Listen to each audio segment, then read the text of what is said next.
Yo, what's going on, everybody? It is 1 p.m. here in Chicago, Illinois. It's actually 1:01 p.m. running a little bit late today, guys. Sorry about that. But we are here. Let me fix this camera real quick. I'm still on yesterday's webcam. Let's get to the regular cam. There we go. And running a little bit late. Sorry, I had to get the laundry done and just timed it not quite perfectly. So got it taken care of now. So we're all set.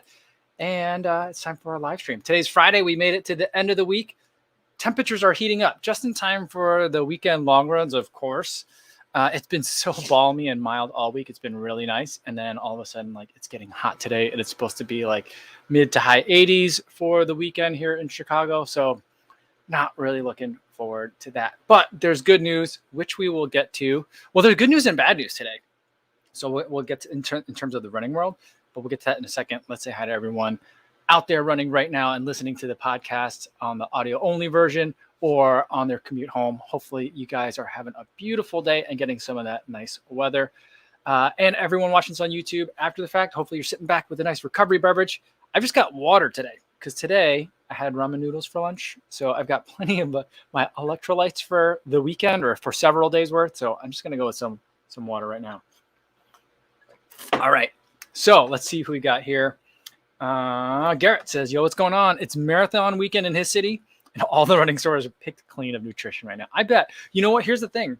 I bet that, like, even if they're not picked clean, they might have pulled stuff off the shelves to get it to, you know, like if they've got booths or something that they're selling to at different locations to support the marathons. So they might be doing that. It's kind of like when I bought my bike, I had bought a bike in Iowa. And so when I went to the bike shop and I was like, I also need like shoes, pedals, like, like bottle cages, all this other stuff. I had gotten there like a week after Ragbri, which is like the giant like ride across Iowa. And so like all the bike shops basically load up all their gear into vans and like kind of caravan follow the Ragbri event across the state and like sell and restock supplies to people as they're making their journeys. And so like I think that there's probably a little bit of that going on too, but hopefully you're already stocked up and are all right. I stocked up on a bunch of stuff yesterday. I made a Martin order, I made a Human Chia Plus order, and I made a Science and Sport order.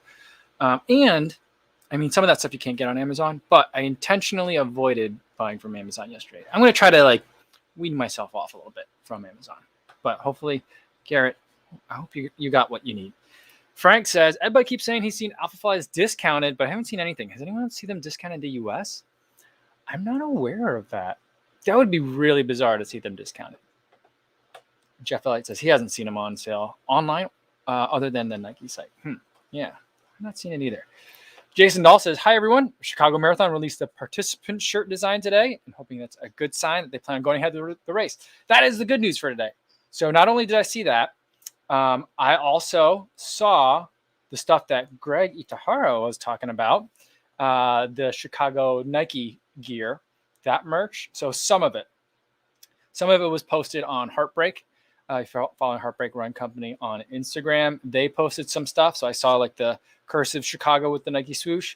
I really like that one because, I mean, I'm probably not going to pick it up, but I do really like that one because there's longer wearability to it. And only other runners will know that that's a marathon shirt because otherwise it just says Chicago with the Nike swoosh, which I think is pretty good. So like, I feel like that's pretty awesome. The singlet was a weird, like pinkish orange color, which I wish it was either just more pink or a little bit more orange. The color was interesting. I didn't love it. Maybe it takes a couple more views of it for me to come around to it. But overall, I'm liking what they got going. So I saw not only that, and they said it's going to drop. You can get it in store next week. So next week, we'll be able to start buying the Chicago Marathon gear. So that's coming up too. Another good sign, right? And Greg says he can't wait to watch the marathon from his couch. All right. Well, Greg, hopefully you'll be able to get in there soon sometime and hit the streets for that race. Chris Dyke says, happy Friday, folks. Back on the feet after 1 week of no activity. It feels good to be back. Awesome. And let's skip down here to Yukyu Chanpuru with the super chat. Thanks so much. Says, hey, Co, did Virginia Beach 5K at 23:28 and the half marathon at 1:56:55, giving him a PR. Awesome. Let's get that PR bell going. Is it? I'm a little bit behind on the tech today. There it is. All right. Good job, Ryu. He says he's been running again since March and he's down 65 pounds. Wow. He says your channel has been a big help motivation. Thanks so much. But you know, you've been doing all the work. You've been putting in the effort. Clearly, if you're running 23-minute 5Ks and 156 for the half marathons and hitting some PR. So congratulations to you. You've done a great job. Awesome work. Love to hear that. Looks like we got Shannon here and we've got Martha in here as well. Brendan's back. Says, oh, hey, first time here in a long while. Work has been absolutely bonkers. Nope, everyone's doing well. I hope you're doing well, Brendan. I think the last time I saw you, you were getting your first shot of the vaccine. I think you should be all vaxxed up by now, right? Hopefully that's the case. Morgan Bainham says, a store called Notre had alpha flies at 40% off, but they were gone quick smart. That's interesting. I mean, Notre is funny because it's like, it's a weird, like, not weird. It's very much a streetwear brand that Nike does a lot of work with. I mean, they sell like Kith stuff too, and all sorts of other of the like premium streetwear apparel brands. But that's weird that they had the alpha flies at 40% off. Bizarre. Remy's here. What's going on, Remy? He says all prepped and shaved for a century ride this weekend. That's cool. That's really cool. Yeah. Martha says she saw some of the New Balance New York City gear and it's very nice. So does each major marathon have different official gear sponsor? Yeah, I think the way that it works is usually it's the shoe sponsor that's to do the apparel. So like Boston Marathon, BAA is sponsored by Adidas. And so that's why there's like, it's the Adidas Boston Marathon and also the unicorns are always in Adidas stuff. New Balance is the shoe sponsor for New York. Chicago is Nike, and Tokyo is Asics, I want to say, and Berlin is Adidas. So like, yes, I think, and then London. What is London? I'm not sure. It's like the Virgin London Marathon, but other than that, I don't know who the shoe sponsor is for that. What does the London apparel look like? I'm trying to think. I don't know. So I don't know if it's always the case. My guess would be that each major gets to kind of like figure out how they're going to set up their contracts. But yeah. And so like, that's why it's like different companies gets to do like the official, but then other companies will like do stuff that's like Chicago. I don't think they could say Chicago Marathon on them, but they could say like stuff like Chicago. So like Ultra had like a Chicago Escalante Racer. But it didn't. I don't think it says Chicago Marathon, but it was like Chicago themed, Chicago decorated. Like Lululemon has had Chicago shorts that they've sold as well, but they're not Chicago like Marathon shorts. So it's not the official apparel. All right. Big L Medina says, have you ever dealt with Achilles tendonitis? Can't seem to shake this injury off. I may have had Achilles tendonitis. I'm not sure. I never got a diagnosis for it, but I occasionally, it's been very few far times in between, but I've had Achilles problems before. And fortunately for me, knock on wood, it's never been that bad. But what it ends up being for me is whenever I ramp up to very high intensity very quickly, that's when my Achilles will start to really feel tender and it'll hurt. And so like it happened to me a lot in high school because I would never really prepare in the off seasons. And I would always try to do as little as possible. And so like, then when it came time to like towards the end of the season where you're at meets every week and you're really trying to like squeeze in a lot of workouts and performances, that's when my Achilles would just really start to bark at me a lot. And it would be very painful. I saw it again when I started getting ready for the steeple and I started doing a lot of those hurdling drills, which were very different than the kind of stuff that I'd been doing.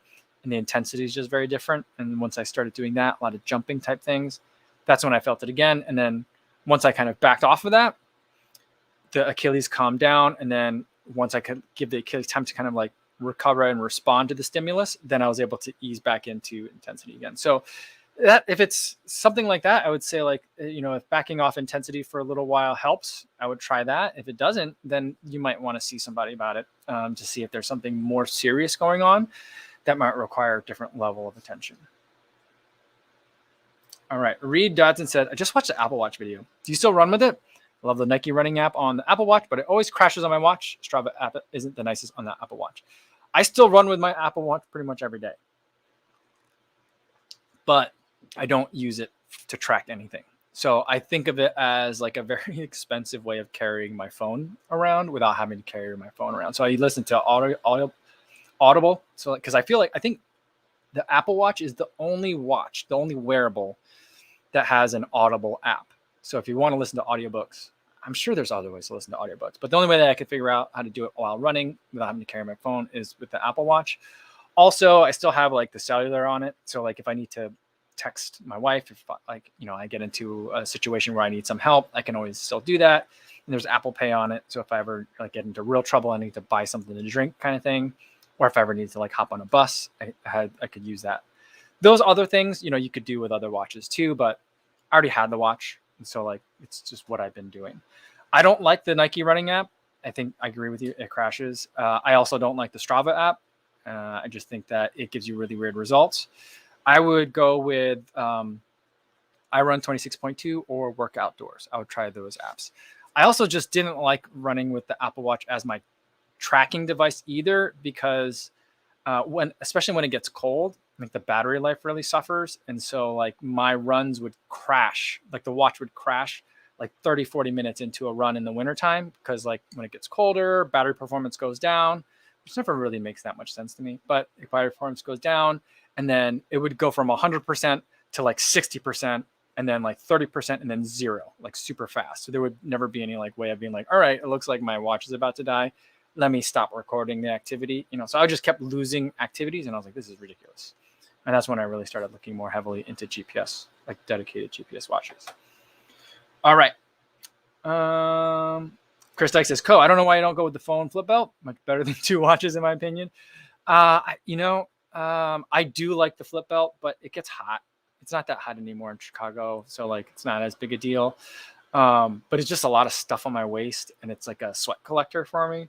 And then the second watch for me is just a lot easier. So I like that. WK wants to know, what's the running earbuds you find yourself using most typically? Jabra Elite 85T. I love that one. Jabra Elite 75T. Like it was over Labor Day weekend. So last week it was on mega sale. They were selling them for like $110 or something like that. Amazing deal for the 75T. The 85T are a little bit lighter, and I think the noise cancellation is a little bit better. But in terms of like the soundstage and the usability for running, like get the 75T as well. It's also good. All right. Let's see. Someone said, Jeff, talking about Achilles tendonitis. He said he spent 12 weeks in a boot and it didn't get better, so kept going and ended up not running for years. Be careful. Wow. Yeah. That sounds miserable, Jeff. All right. George Monroy says, I'm running in the half marathon in Chicago tomorrow. Any advice? It's first time event. Awesome. I would say get there earlier than you think you need to, because there's going to be lines for the bathroom. So like that's something you want to take care of. And the other thing I would say is have fun. Number 2. And then the third thing I would say is I think it's going to be hot. So make sure you're stopping to drink frequently. And if you don't have gels or something like that to bring along with you, make sure you hit the Gatorade a couple of times as well and mix it up, or just go all Gatorade if you want, for when you're stopping. So that way you can stay nice and topped up on your sugars and all your electrolytes as you go. But have a lot of fun, George. All right. Speaking of like races, so and then I'll get to this one from Toxic 637 about heart rate for a marathon. The good news is that, or kind of good news, is that Chicago Marathon, showed off their finisher T-shirts today, and they started I'm guessing that there was some sort of embargo today. I wasn't invited to participate, clearly, but so that apparel is starting to get kind of like teased. That's good news, because that means, as of now, no one's thinking about canceling. Well, maybe they're thinking about it, but at least they're moving ahead enough now to like keep moving ahead with the Chicago Marathon. Also, this weekend, there's a street festival in my neighborhood on the same route that the Pride Parade is going to go on, which is the same part of the route that the Chicago Marathon goes on. So there's a street festival. It's an art festival. So it's not going to be something where like people are jam packed and like celebrating and like drinking in close quarters all day, inside and outside. So it's a little bit different, but it's interesting that that event's still going on. So that's good news too. So all good things for the Chicago Marathon. Bad news is state of emergency has been extended in Japan to September 30th. Now, according to the Tokyo Marathon's own rules or guidelines or like things that they said that they were going to go by, they said that if there was going to be a state of emergency within 30 days from the marathon, or if any of the local municipalities requested them to not have it, they would not have the marathon. Now, this state of emergency goes till September 30th. So that's 17 days. Not 30 days, 17 days before the Tokyo Marathon is supposed to go on. But they didn't outright cancel it yet. They did tweet something out today saying, we're aware of the implication of this state of emergency. We're going to be meeting on the 17th. They're meeting 1 month out. And then they will follow up and let everybody know what's going to happen, after the meeting. So keep your eyes open for the 17th, 1 week from today, in terms of what's going to happen for the Tokyo Marathon. All right. So Toxic 637 says, what should my heart rate be when I'm running a marathon? There we go. Here's the whole one. Or how do I find my marathon goal pace? It's a harder question because it's pretty specific. And I think that one of the things that you can do is, you can go and find like the formulas that people use. That people say if you're doing like 220 minus your age is like your max heart rate, and then figure out like percentages of where your heart rate should be. So like there's formulas that are out there that you can use to determine that. But I think that it kind of is like it takes a lot of kind of guessing and checking to figure out what that is. So like I use a Maffetone formula to figure out what my like easy running heart rate is, and for me that's 141 or like around 140 beats per minute. I'm not exactly sure anymore. I haven't done the math recently. It doesn't change that much. It's either 141 or 140 or 145, 140. I think it's 144 now. It's 144. And so what I've experienced from doing threshold runs is that like that tends to happen at, which is a pace that is supposed to be usually for most people is between half marathon pace and 10K pace. And so that for me is usually in like the low 170s. I think my max heart rate is like right around 181 to 183. It's just kind of like throw some numbers and put some context to it. I think for me, like a good marathon pace to be shooting for, or marathon level of effort to be shooting for my heart rate is 160 to 165. So you might take that and say like, okay, well, take my easy running heart rate and add 15 beats per minute or 20 beats per minute. I don't think it necessarily works that way, and everyone's going to be a little bit different. But I think that if you want to kind of like start somewhere and then, find a place to kind of see if that works for you, then I'd say like, whatever like a very easy conversational pace run is, plus about 20 beats per minute is a decent place to start, but it's not a very specific place to start. So like that's one way to do it. But I would say like, if you know what your heart rates were when you were running, like half marathon pace or 10K pace or 5K pace, that can give you some ideas, because then there's charts and formulas that you can look at. I don't have them in front of me, but that's how you can figure those out. So in terms of figuring out your marathon goal pace, again, I think that a good way to do that is during some point of your training, do some time trials. 5K time trials, I think usually are the most instructive, because it's a long enough effort to be hard and you can't kind of like fake it. But it's not so long that it's going to derail your training and that you're not going to need like a week of recovery to come back from it. So from that, again, you can look at charts. And there's different charts, but this time you can, instead of looking at charts for heart rate, you can look at charts for pace and figure out, all right, if my 5K pace is like 25 minutes, then my half marathon pace is probably this, and then my marathon pace is probably that. So that's kind of like some of the ways that you can look at it. All right.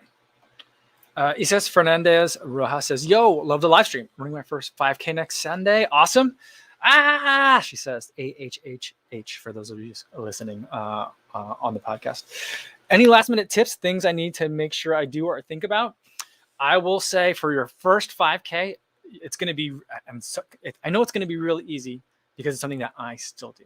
you're going to get so wrapped up and excited that you're just going to want to like bolt out of the gate and start running super hard. The 5K is a long race. I'm just saying, like, it's long enough that you can't fake it. So like pace yourself, take it easy. I would say go out easier than you think you need to, and then catch a bunch of people at the end and have a bunch of fun doing it. So I really hope you enjoy it. I'm excited for you for running your first 5K. That's a fun one. That's definitely a fun one.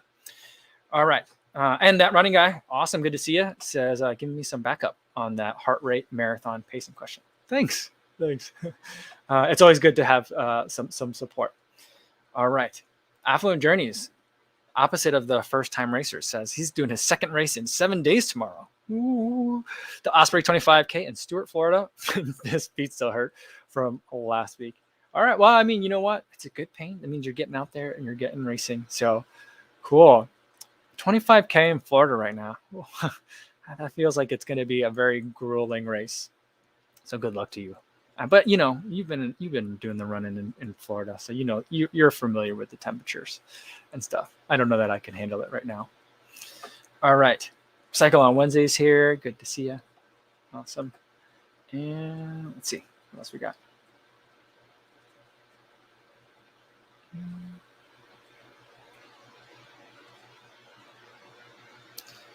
All right, Jeff is saying about his 10-ounce flip out bottle. He says he has this flip out bottle and I don't love it unless I drink it all at once. So I use it on the bike as additional fluid. Oh, that's interesting. You know what? I don't know what's going on with my flip out bottle. Mine's probably just really old and probably just has like the sugar of runs past like gunked up in the nozzle. But I'm finding it harder and harder to like drink from it. I feel like I really got to squeeze and like crank down on it to get fluid out. I've been just having a hard time with that bottle. I just remember like when I first got it, it just felt like liquid just dribbled out all the time. And now I'm just like, it's like, give me the liquid. I need it. So it's just, I've been having a hard time. Maybe I just need a new one. They're not that expensive to get new ones. The thing is like the 10 ounces, it's a frustrating amount of fluid to have on you. It's enough that you feel like, oh, I got plenty, but it's not enough to really take it for a long run. So I bring it for like my medium runs. So that's what I feel like. Oh, David Sinclair, he's going to be racing the Great North Run on Sunday, going for a half PB. Good luck to you, David. I'm getting pretty excited. I mean, I don't know that I'll be able to watch it from over here, but I feel like I'm definitely feeling like, oh man, I wish I could have been over there for this one.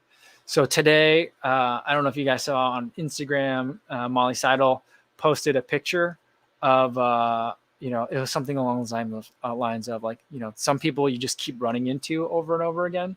And it was a picture of her and Cheserek at the starting line for the Great North Run half. And they're standing next to each other with their bibs, his says Cheserek, her says Seidel, clearly.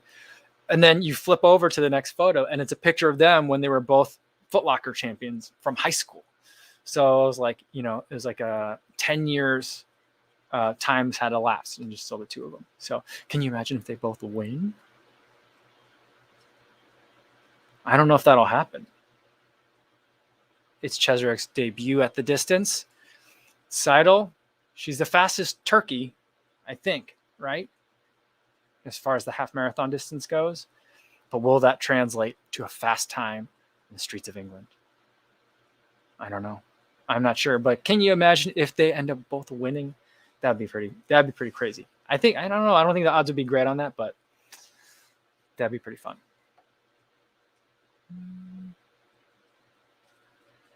Speed279 says, I seem to have hit my limit at 16 miles for weeks. How can I push through and increase my long runs and would love to do an ultra?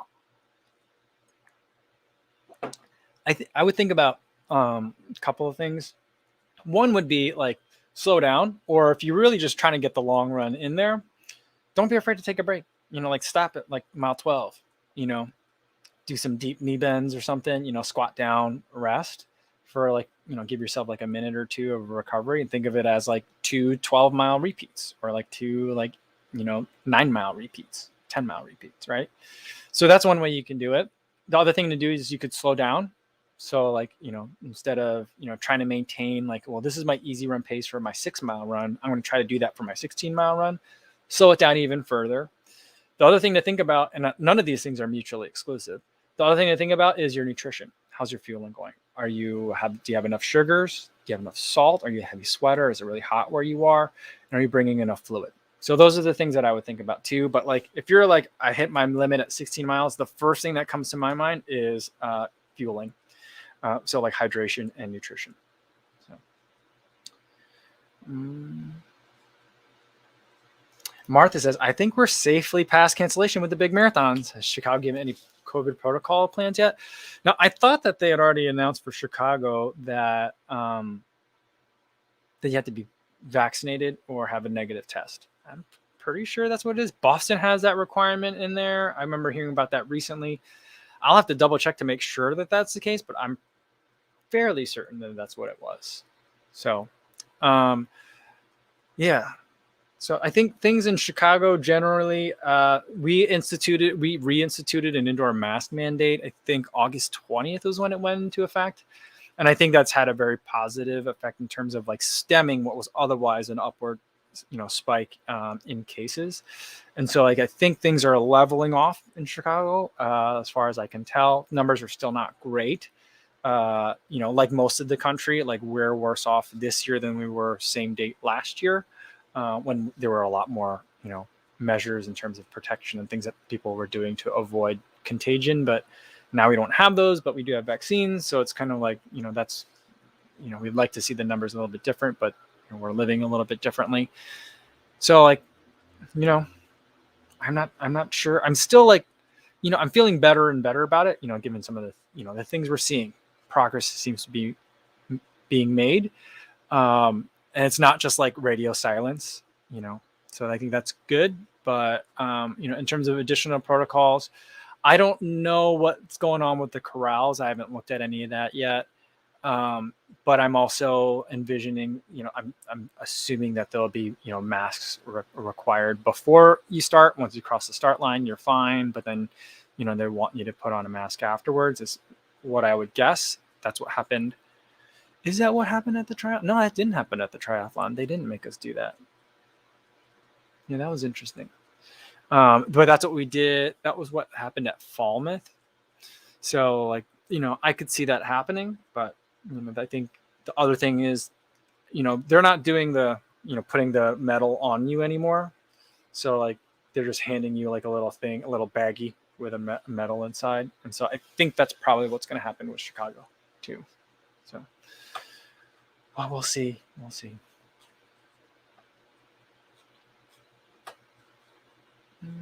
Joe Master says, I'm curious after the last live stream, how many running shoes do you own and use? Well, I think I'd like to say that I use all the ones that I own, but some of them kind of just sit around. There's some that I'm holding on to for posterity's sake. I'm holding on to the Hyperion Elite version 1. That one I will never get rid of. I will not let anyone ever forget about that shoe. I gotta double check. I might have gotten rid of that one.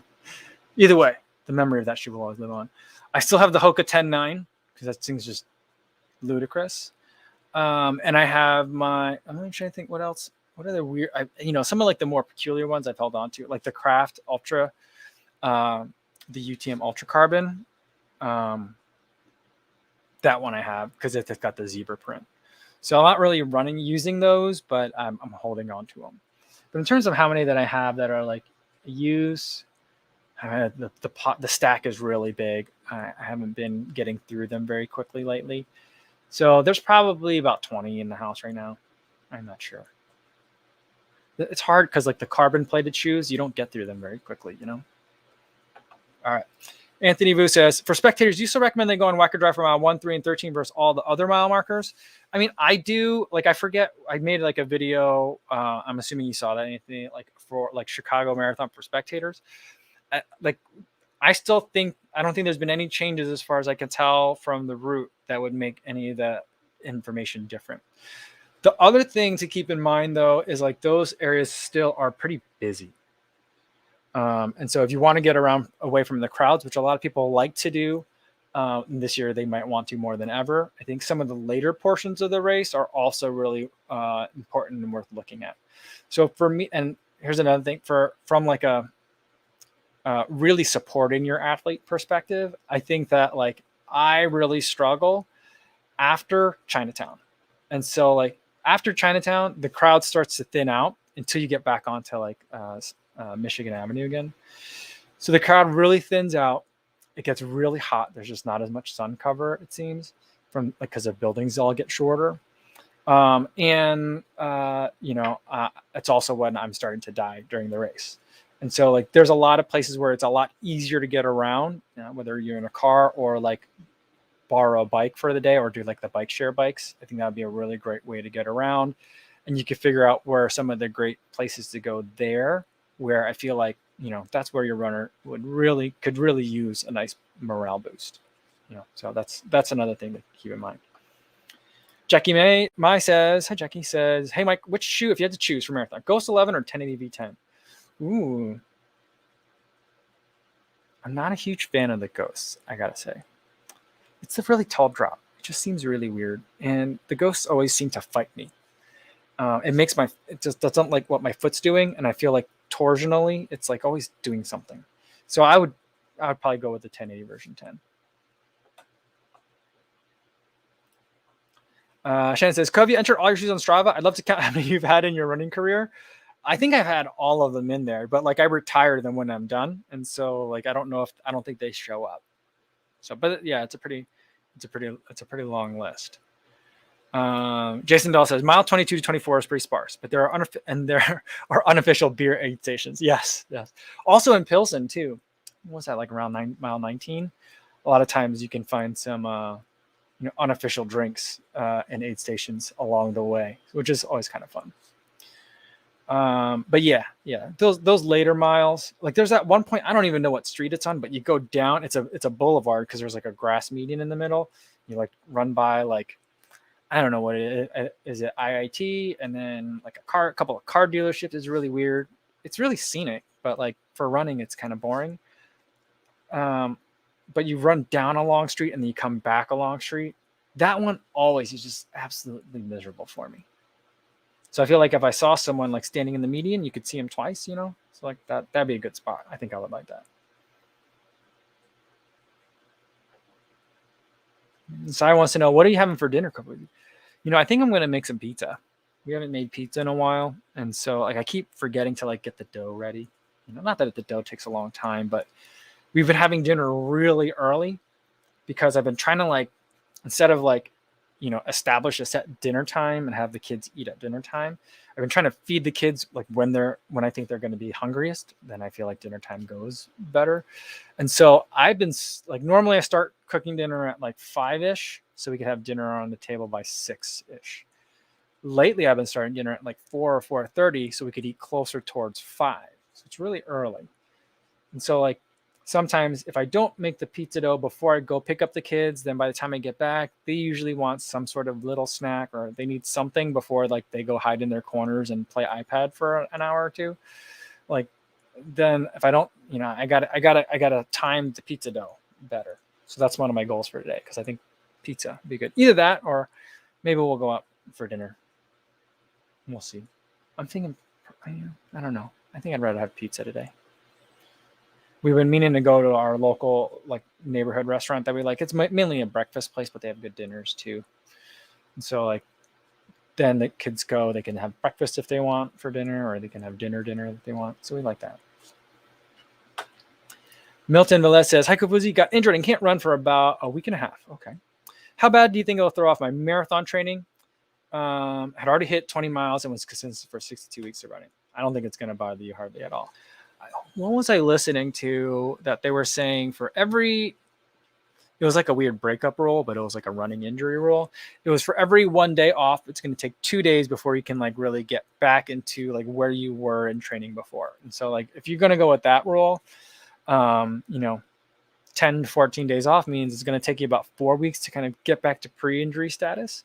But I also think that that's like a really weird rule because like if the reason I think it depends on like what the injury is, why you were injured, so like, if the injury recovery is a week and a half, I think, that's not that bad. Number one, with 62 weeks of running, I wouldn't really worry about it at all. I would say, first week back, probably ease into it. A lot of just easy running, make sure the injury is really healed. And then start kind of picking it up, do some like tune-up workouts, start getting into it. I'd probably recommend a lot of just like fartleks for the first, like the second week. And then by week 3, see what your body can do.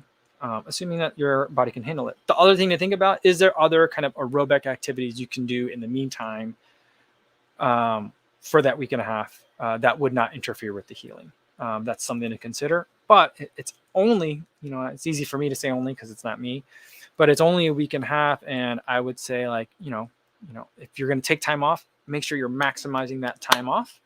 And so, if you're trying to say like, maybe you can bike, I bike a little bit, but nothing hard, no workouts or anything like that. Because if you really deplete your body with that cycling workout, it may interfere with your body's ability to recover from the injury. So like some interests that you want to balance. So that's some things that I would consider. Remy says, yeah, he cooks dinner at the same time at 4 p.m. Eastern time. He says, it was really nice when there was a live stream to watch back then. Oh, yeah. Yeah. You know what I was watching yesterday? Not while I was cooking, but while I was cleaning up after dinner. I started watching Ryan Doozer's the Appalachian Trail FKT attempt with Scott Jurek. I didn't realize that he was out there for that long. I didn't realize the video was an hour and a half. It was like 85 minutes long. And so I'm watching this video and I'm like totally getting into it. And I'm like washing dishes and like cleaning up the kitchen. And I'm like, this is going great. I'm having a good time.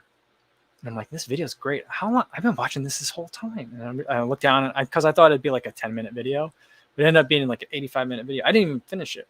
So pretty cool. But I highly recommend that one to you guys. If you're looking for something to have on while you're cooking, that's a good one.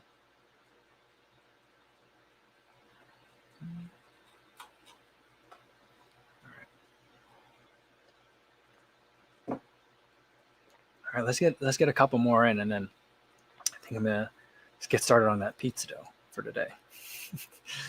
All right. Oh yeah, Chris Dyke says, everyone check out Remy B-Real's interview with Ko on his YouTube channel. So just a title, Between Two Tries. Oh, that's awesome. Yeah. So I think that came out last night, or maybe it was 2 nights ago. Remy and I had a chance to sit down. We did it like right after the triathlon too. So like thoughts were very, very fresh. And we had a chance to chat. I had a lot of fun talking about it. I felt like we could have gone like twice as long easily without even blinking. But I had such a good time. So definitely, guys, check that out. I will link to that as well as to Doozer's video, although you can just look up like Appalachian Trail or Scott Jurek, and I'm sure it'll pop up. But I'll put both of those in the description of this video after we're done with the live stream. So like, if you're watching it on YouTube, you should be able to see it already. But, if you're in the chat right now, refresh when we're done and it should be there. All right. Jeff's got some OTQ questions and opinions. He thinks they're going to aggressively lower the times for the next one, at least in the US, to make for the super shoe bump that made them so big last time. Yeah, what'll be interesting to see is like how much more they lower the number for women versus men. So I think relatively speaking, the women's jump will be much more harsh than the men's. But I do think that they are going to aggressively lower it because of the fact that it seems like no one wants to host the marathon trials. And I think that like Atlanta Track Club, they just did such an amazing job, but it certainly wasn't cheap. I don't know what the numbers are, but they just talk about how it was like, there's only like a handful of track clubs in the country or organizations in the country that have the financial means to be able to host that kind of event. And it's not a moneymaker. Right. And so like, that's something that's just like a real bummer. They got to figure out a way to make that a moneymaker. But I also just feel like, like the marathon trials, I feel like hopefully I helped to do that. And it's something that I would love to help to do even more. Even if it's like a multi-year project, is to really turn it into like the US. I mean, this is a really weird analogy, but like the American Super Bowl of marathons. Right. And so like, I thought it was just super fun. Like every person that I follow on Instagram and on Strava, like was either competing or like was there to watch and to support their teammates. So it was just like super fun the entire time. I just absolutely loved it. And I think it's a bummer that like I do think that unfortunately the field is going to be less than half of what it was last time by design. So that way it becomes a more manageable event to host. Because I think that like either that, or I mean, really, what we should be saying is USATF, in parentheses Nike, really needs to step up since they're like a primary sponsor, and take some of the burden off of the local track clubs that are vying for hosting rights, or I guess like playing hot potato these days with the hosting rights for these events. And so like, I love the event the way it was. I think that if they're going to shoot for a quota, like 500 and 500, I think is a great way to do it. America's top 1,000 runners. I was just like, there's a nice evenness to that I love. And I think that when they do the teams, they should, I mean, I know it's already like top 3 plus an all, but I feel like they should, make it like make the team like 4 or 5 people. Top 3 are on the team with alternates. I just think, again, to make the numbers nice and round. But, I think there's been a lot of really great arguments made for that it's not just a way of selecting the team, but it's also a way of developing talent, giving people like something to shoot for. Because there's a big gap between your BQ number and then, like really winding down the clock and squeezing down from BQ to OTQ, right? And so you need to have some like stuff in the middle, and like having like a more generous OTQ, making that a little bit closer, I think does really good things for developing American distance running. So those are my thoughts. Hopefully I didn't go into too much of a rant and lose you guys. But yeah, Anthony thinks 214 for the A and 216 for the B for the new OTQ. If he had to make a guess, yeah, I mean that's at like a 4-minute change, right? Was it 218 last time? I mean it's a big difference, I think. And the other thing though is I would like to see them. I know they pick a difficult course on purpose. I'd like to see them pick like a really flat, fast one.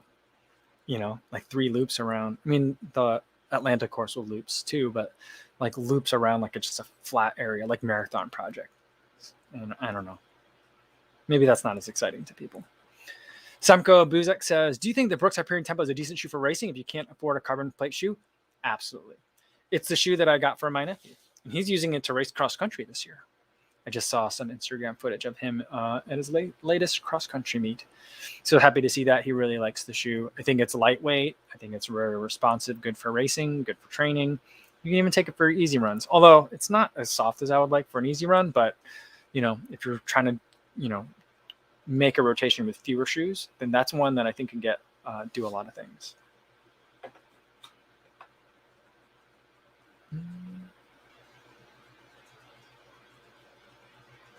Remy says, "Since you're not working and all, get on the organizing planning committee. You think they would let me do that? They wouldn't let me do that. They'd be like, wait, we keep getting these. Seems like someone keeps DMing us about trying to get on the planning committee for the U.S. Olympic marathon trials, and be like, who is it? This guy Kofuzi, and they'd be like, the YouTuber. So there's no way they wouldn't let me in on that. So I'm also really bad at planning things. Logistics are not my forte. So, but Remy says Coach should be on the board. I was thinking about though is I was thinking like maybe I should get more involved in USATF Masters. So that's something that I've been thinking about too. Because I was listening to the Ali on the Run, I think it was Ali on the Run, interviewed Will Lear, Aisha Pratt-Lear's husband, and he has been very involved in USATF, and he's like now like a full-time employee of USATF. He's held lots of different positions. So I was like, oh, well, maybe I'm not trying to get a job at USATF, but maybe there's other ways that I can get involved in like, helping promote Masters events, because I think they're super fun. So that's something that I have kind of like way back of my mind have thought about. All right. I think that's a great place to end it for today, guys. Tomorrow, I don't think I'm gonna do a video tomorrow. But the next video is going to be a versus video, and those usually take a little bit longer. So it probably come out Sunday, but it's going to be a fun one. Boston 10 versus the Adidas Prime X.